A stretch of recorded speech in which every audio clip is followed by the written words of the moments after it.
மாமா உங்களுக்கே தெரியாதா? எனக்கு அவளை பார்த்தாலே சுத்தமா பிடிக்காது. நீங்க என்னடானா அவ கூட வாழ சொல்றீங்க? எப்படி மாமா?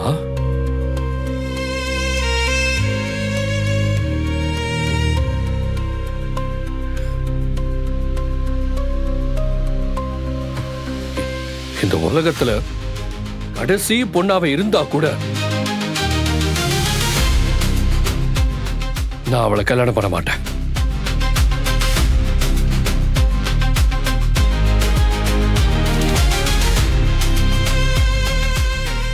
அப்போ நாளைக்கு கல்யாணம் நடக்கலனா பரவாயில்லையா? ஊர்க்காரன்லாம் உன்னை காரி துப்புமா, பரவாயில்லையா? அத பத்தி எல்லாம் யோசிச்சு பிடிக்காதவளோட வாழ முடியாது மாமா. ஏண்டா இப்ப என்ன எல்லாரும் புடிச்சுதான் வாழ்றாங்களா?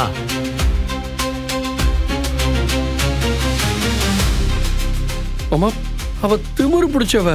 ஏண்டா அவ திமிரு அடக்க ஒன்னால முடியாதா?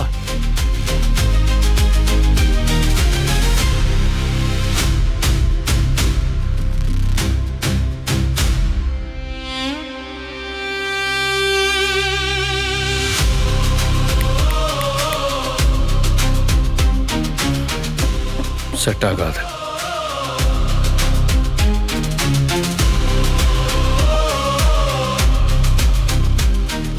தங்கராஜால அவன் மச்சானுக்கு கல்யாணம் பண்ணி வைக்க முடியலன்னு எல்லாரும் சொல்லணும். அதான் உன் ஆசையா? மாமா அப்படிலாம் இல்ல.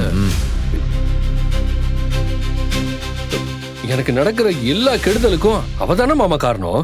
அவ கூட எப்படி வாழ முடியும்? அவளை கல்யாணம் பண்ணா என்ன ஆகும்னு நீ கொஞ்சம் யோசிச்சு பாரு மாப்ள. அவளை வச்சே அவ கொடுத்த கம்ப்ளைண்ட வாபஸ் வாங்க வைக்கலாம்.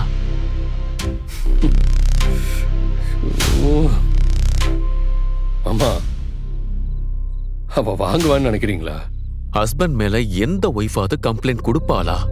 கண்டிப்பா வாபஸ் வாங்குவா. வாங்கித்தான் ஆகணும். அப்படி வாங்கலையா அப்பா குடும்பம்னு மிரட்டி வாங்க வைக்கணும். மச்சான் கம்ப்ளைண்ட் வாபஸ் வாங்கிட்டானா ஓ வேலை உனக்கு திரும்ப கிடைச்சிரும்.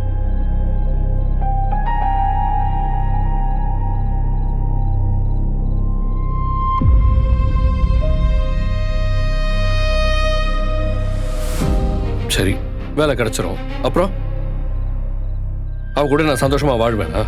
யார் சொன்னது? டார்ச்சர் பண்ணு.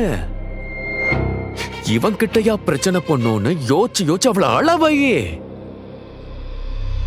அப்பா வீட்டுக்கு போக முடியாம உன்னோடையும் வாழ முடியாம கஷ்டப்படட்டும். அத பார்த்து சந்தோஷப்படு மச்சான். அவ திமிர அடக்கு.